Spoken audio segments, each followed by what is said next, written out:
இவங்க ஜிஎஸ்டி ரெய்டுக்கு 2 பேர் கூட்ட வந்திருக்காங்க. இவங்க 2 பேர்கிட்ட ஐடி கார்டும் இல்ல. இவங்க மக்களை மிரட்டுறதுக்கு வந்திருக்காங்க. இவங்க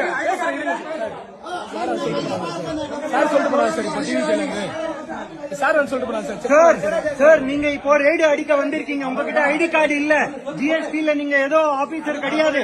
நீங்க யார் உங்களை பணம் கொடுத்தாங்க இங்க வந்து மிரட்டுறதுக்கு? சார் பணம் தர சார் விட்னஸ் இண்டிபெண்டன்ட் விட்னஸ் எப்பவுமே அக்கம் பக்கம் ஆள் தான் இருக்கணும். நீங்க வெளியில இருந்து கூட்டிட்டு வரக்கூடாது. ஜிஎஸ்டி டிபார்ட்மெண்ட் இல்ல நீங்க எதுக்கு விட்னஸ்? இந்த கடை உங்களுக்கு தெரியுமா? அப்புறம் எதுக்கு விட்னஸ்? இந்த கடையில ஏதோ தப்பு நடக்குது உங்களுக்கு தெரியுமா? அப்புறம் எதுக்கு விட்னஸ்? உங்களுக்கு சட்டம் பத்தி என்ன தெரியும்? பாத்திரம் மேல எவ்வளவு ஜிஎஸ்டி?